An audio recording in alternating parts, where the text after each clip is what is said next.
করছি আমাদের প্রাণীর ঠাকুর রবি ঠাকুরের 164তম জন্মশতবার্ষিকী উপলক্ষে জানাই আমাদের সশ্রদ্ধ নিবেদন। আজ আমরা উপস্থাপন করতে চলেছি কবিগুরু রচিত নাটক মাল্যদান। এক সূক্ষ্ম প্রেম ও আত্মত্যাগের গল্প। সেখানে হৃদয়ের দ্বিধা, আত্ম অন্বেষণ, আত্মত্যাগের নিঃস্বার্থতা উঠে এসেছে এক অনন্যভাবে।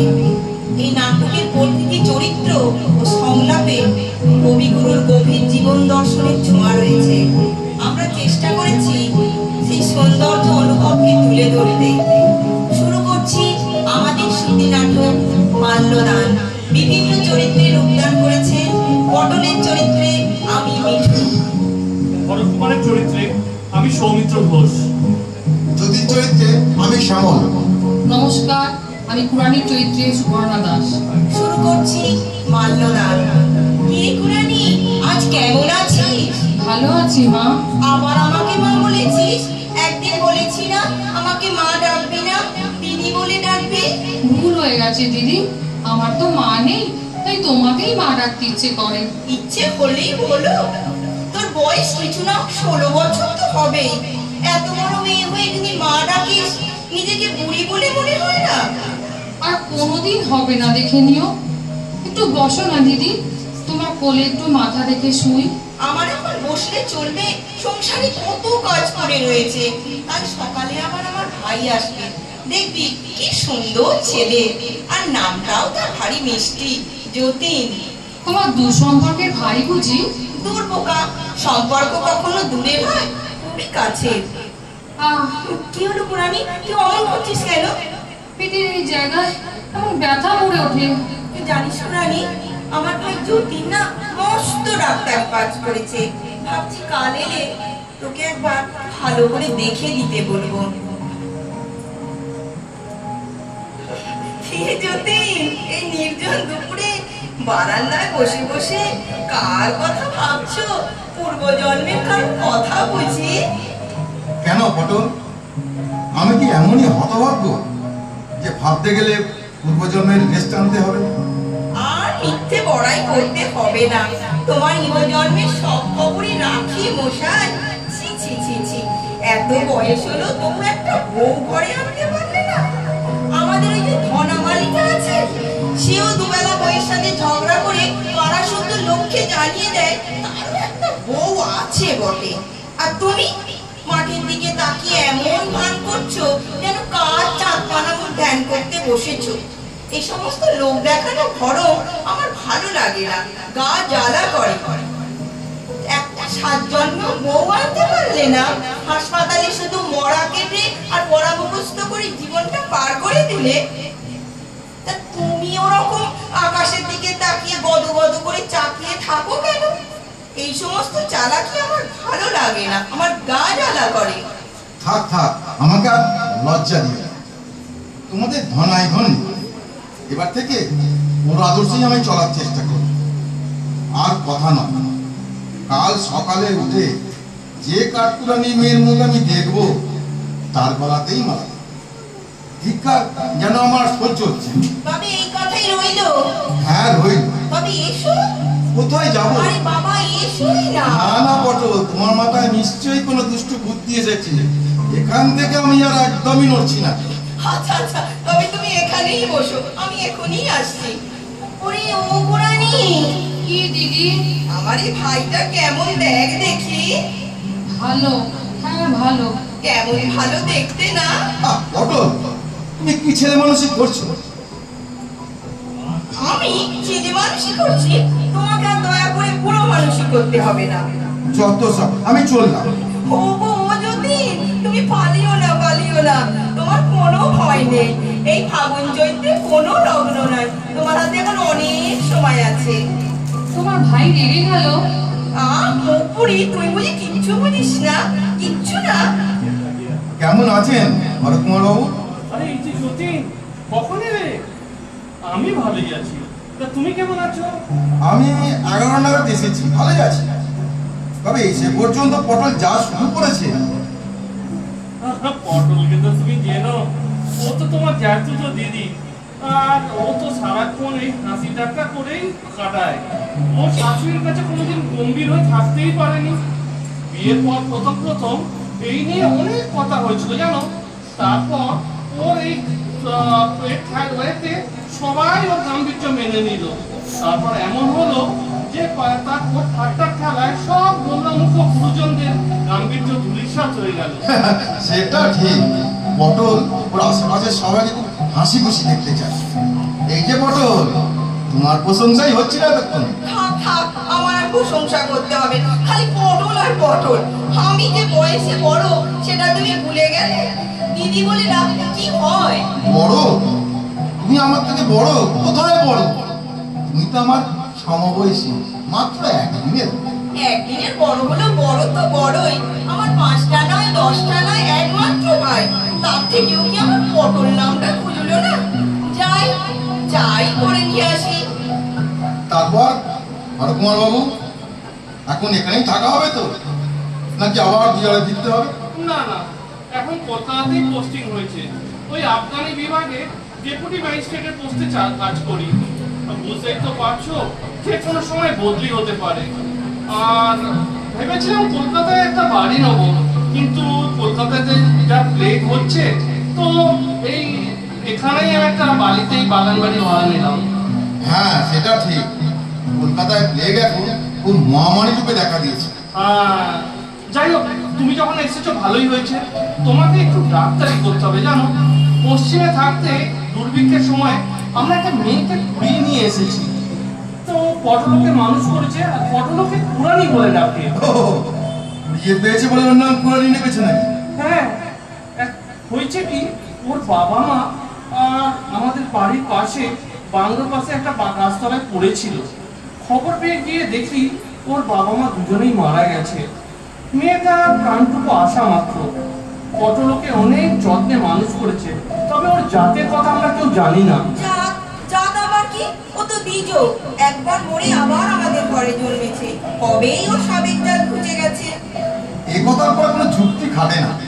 জানো যদি, প্রথমে মেয়েটা না আমাকে মা ডাকতো। তারপর একদিন এমন ধমক দিয়ে বললাম, খবরদার আমায় মা বলিস নে, দিদি বলবি। কেন?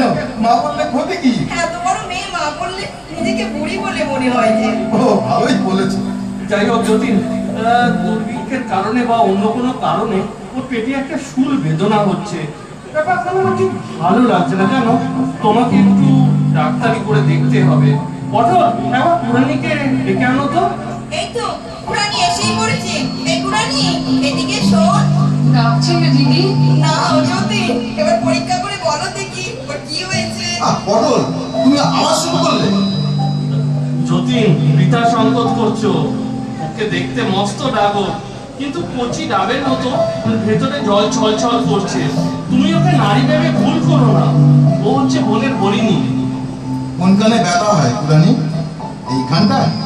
ব্যথা যখন হয় না কোথাও হয় না, আবার যখন হয় সবখানটায় হয়। কিন্তু শরীর যন্ত্রে কোনো বিকার তো বোঝা গেল না। তাই হৃদযন্ত্রের কোনো বিকার নয় তো? তাও কি পরীক্ষা করে দেখতে চাও? ওরে ও পুরানি, আমার এই ভাইটাকে কি তোর পছন্দ হয়েছে? হ্যাঁ আমার এই ভাইটাকে কি তুই বিয়ে করবি? হ্যাঁ, আমি বিয়ে করবো। পটল, তুমি বড় বাড়াবাড়ি করছো, এ ভারী অন্যায়। হরকুমার বাবু, আপনি পটলকে না বড় বেশি প্রশ্রয় দেন। আমি ওকে প্রশ্রয় না দিলে ও কার কাছ থেকে প্রশ্রয় প্রত্যাশা করতে পারবে বলো তো? তুমি পুরানিকে জানো না বলেই লজ্জা পাচ্ছ। সকলে ওকে নিয়ে মজা করে, তুমি ওর গাম্ভীর্য দেখাচ্ছ, ওটা একটা অসঙ্গত ব্যাপার। এই জন্যেই তো যতীনের সাথে আমার কোনো কালই বনিবনা হয় না। ছেলেবেলা থেকেই খালি ঝগড়া করে। যতীন, ও যতীন, তাড়াতাড়ি এসো। পুরানি কেমন করছে? আরে কি হয়েছে? দেখো না, কষ্টে হাতে পায়ে খিল ধরেছে আর শরীরটাও কিরকম আড়ষ্ট হয়ে যাচ্ছে। তাড়াতাড়ি এক বোতল গরম জল নিয়ে এসো। বড়ই মস্ত ডাক্তার হয়েছো তুমি। পায়ের তলে একটু গরম তেল মালিশ করে দাও। দেখি পুরানির কি আমার সুবেদনা শুরু হলো নাকি? কেমন আছো? এখন আগের থেকে অনেক ভালোই আছি। ও আচ্ছা, ঠিক আছে। যাই, এক কাপ চা খেয়ে আসি। এখন কেমন বোধ করছো পুরানি? খুব খুব ঘুম আসছে। তুমি ঘুমাও রানী, আমি তোমার পায়ে একটু তেল মালিশ করে দিই। আমার পা পড়ছে। পাপ হবে কেন? পা রে, তুমি আমার গুরুজন না, আমার পায়ে হাত দিচ্ছ। আমি যে ডাক্তার, পায়ে হাত দিলে তোমার কোনো পাপ হবে না রানী। ঠিক বলছো, পাপ হবে না তো? কে রানী, আজ এতক্ষণে চোখ খুললি আর তোর পর যে পা ধরে সেজেছে, তাই বুঝি তুই এত দেরি করলি? ছি ছি ছি ছি, ওর পায়ের একটু ধুলো নে। আরে থাক থাক। রানী, এখন কি একটু ভালো বোধ করছিস? ভালো আছি দিদি। শোন, একটু পরে যতীন যখন খেতে বসবে, পাখা নিয়ে হাওয়া করবি। ঠিক আছে দিদি। দেখি রানী, পাকা নিয়ে হাওয়া করতে তোমায় কে বলবে? ও বুঝেছি, পটল। তুমি যদি এমন ভাবে জ্বালাও তবে আমি খাবো না কিন্তু।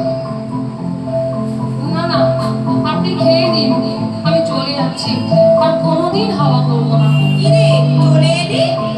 উনি যে খাবার ছেড়ে উঠে পড়ছিলেন।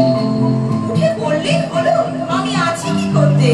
আর যাকে বিকেলবেলা তুই বরং যদি চা নিয়েই যাবি।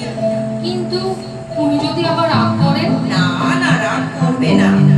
ঠিক আছে, যাবো। যে মেয়ে চোখের সামনে নিজের বাপমাকে না খেতে পেয়ে মরতে দেখেছে, তার জীবনের উপর না জানি কি ভীষণ প্রভাব পড়েছে। এই পরিস্থিতিতে যে বড় হয়েছে, তাকে নিয়ে কি কৌতুক করা উচিত? নেহাত বিধাতা দয়া করে ওর বুদ্ধির উপর এক আবরণ ফেলে দিয়েছে।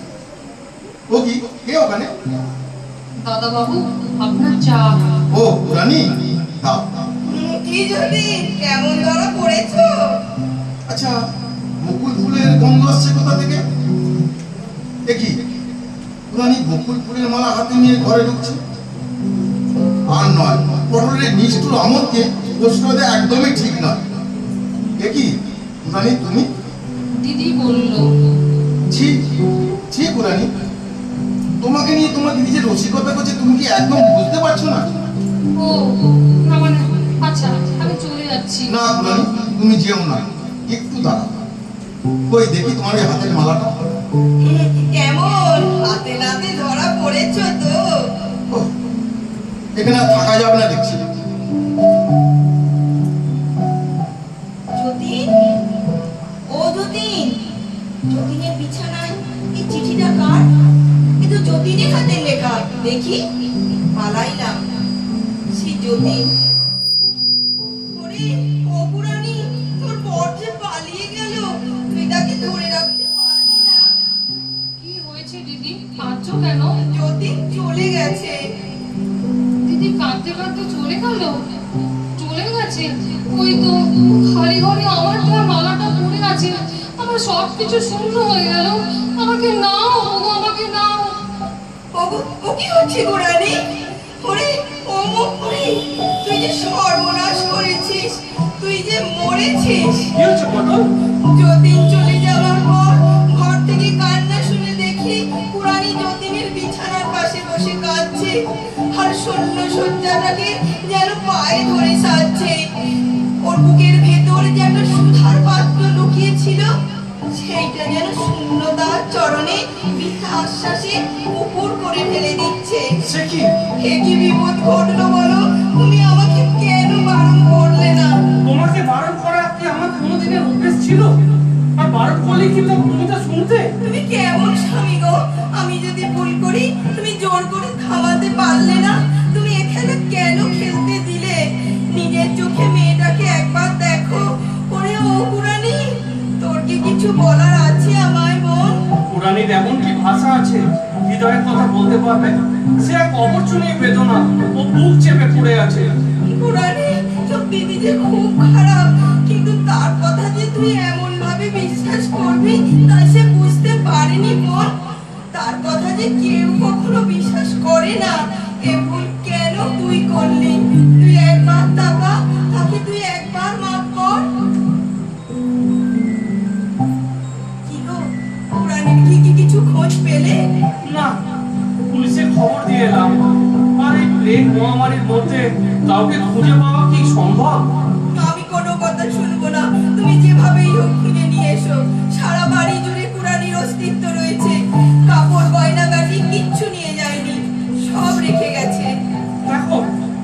স্বেচ্ছায় হারিয়ে যেতে চায় তাকে খুঁজে পাওয়া কি সম্ভব? আজ হসপিটালে ফিমেল ওয়ার্ডে এক রোগিণী ভর্তি হয়েছে। শুনলাম পুলিশ তাকে রাস্তা থেকে কুড়িয়ে এনেছে। বেড নম্বর 5। দেখি হাতটা, পালসটা একবার চেক করবো। নাইতে একদমই জমি, কপারটা একটু দেবো, চাদরটা সরান করুন। একই কুরানি, তুমি একই অবস্থা আছে তোমার? দাঁড়াও, আমি তোমার জন্য কিছু খাবারের ব্যবস্থা করি। না, একবারে গরম দুধ নিয়ে আসুন তো। আমি দিদির মুখে তোমার সব কথা শুনেছি কুরানি। তুমি কাউকে না বলে ওই বাড়ি থেকে বেরিয়ে এসছো কেন? সবাই তোমার জন্য চিন্তা করছে। তোমার খাবার এসে গেছে কুরানি, তুমি দুধটুকু খেয়ে নাও। ঠিক আছে, দাও দাদাবাবু। তুমি খেয়ে নাও, আমি একটু অন্য পেশেন্টকে দেখে আসছি। এক্ষুনি আসবো, কিন্তু একদম ভয় পেও না। আমি বাঁচবো, তুমি আমাকে বাঁচাও। আমার ভীষণ বাঁচতে ইচ্ছে করে, মরতে আমি চাই না। হ্যাঁ কুরানি, তুমি বাঁচবে কুরানি। দেখো দাদাবাবু, পরের জন্য ঠিক আমার সঙ্গে তোমার দেখা হবে। তখন তোমার কুরানি এরকম দুর্বল থাকবে না, সে মাথা উঁচু করে বাঁচবে। কি হলো কুরানি, তোমার কষ্ট হচ্ছে? আজ আর আমার কোনো কষ্ট নেই গো। তুমি আমার পাশে থাকলে আমি হাসতে হাসতে মরতে পারি। না কুরানি, তুমি এ কথা একদম মুখে এনো না। তোমার আমার বন্ধন যে জন্মান্তরের বন্ধন। নার্স ইনি আমার খুব পরিচিত, ওনার প্লেগ হয়নি, না খেতে খুব দুর্বল হয়ে গেছে। ওনাকে আমি সঙ্গে করে নিয়ে যাব। তুমি এখন কেমন বোধ করছো কুরানি? তোমার হাতটা আমার কপালে রাখো না দাদাবাবু। হ্যাঁ, তোমার গলায় এটা কি কুরানি? কিছু না। শুকনো বকুল ফুলের মালা, সেই মালাটা? যদি দরজা খোলো, যদি দেখি এত রাত্রে তোমরা? হ্যাঁ, এই তোমার চিঠি পেয়ে কাল সকালে আসবো বলে মনস্থির করেছিলাম। পটল বললো কাল সকালে যদি কুরানিকে দেখতে না পায়, তাই আজ রাতেই আমরা চলে এলাম। তা কুরানি ভালো আছে তো? হ্যাঁ, ওই আর কি। হ্যাঁ গো, কাল সকালে আমি আর থাকবো না। কে বলেছে থাকবি না হতভাগী? দেখি আমার কাছ থেকে তোকে কে ছিনিয়ে নেয়। যদি কোনো আশায় কি নেই? না, তেমন কোনো আশা নেই। যদি সত্যি করে তুমি বলো তো, তুমি কি কুরানিকে ভালোবাসো না? কুরানি, কি দাদাবাবু? তোমার গলার মালাটা আমার গলায় পরিয়ে দেবে কুরানি? কি হলো, তোমার মালাটা আমাকে পরিয়ে দেবে না? কি হবে দাদাবাবু? আমি যে তোমায় খুব ভালোবাসি কুরানি। এ কথা আগে বলনি কেন দাদাবাবু? কুরানি, কি দিদি? আমার উপর তোর আর কোনো রাগ নেই তো বোন? না দিদি। যদি তুমি একবার ওই ঘরে যাও তো। চলো যদি আমরা ওই ঘরে যাই। আমি কুরানিকে একটু মনের মতো করে সাজাই, এই বেনারসি শাড়ি আর সোনার বালাটা একটু পরিয়ে দিই। কিন্তু কুরানির যে বেশি নড়াচড়া করা ঠিক নয়। না না, আমি ওর কাপড়ের উপর দিয়ে জড়িয়ে দেবো। ঠিক আছে, আমি পাশের ঘরে যাচ্ছি। এই একটা মেয়েকে বিধাতা এখনো যত্নে ফুলের মতন সুকুমার করে গড়ে তুলে দুর্ভিক্ষ থেকে মহামারীর মধ্যে ভাসিয়ে দিলেন কেন? ওর এই অল্প আয়ুর মধ্যে এত বিপদ, এত আঘাতের ভার সইল কি করে? যদি এই সোনার হারটা একটু কুরানিকে পরিয়ে দাও না। আমার পারছি না দিদি, শরীরটা কেমন করছে। এখন ওকে ডেকে দাও না দিদি। কুরানি, কুরানি, কুরানি ঘুমিয়ে পড়েছে। ও আর কোনোদিন ভোরে আলো দেখবে না। বোন, তোর ভাগ্য খুব ভালো রে। জীবন ইচ্ছে তোর মরণই সুখের হলো। যার ধন তিনি নিলেন, আমাকেও বঞ্চিত করলেন না।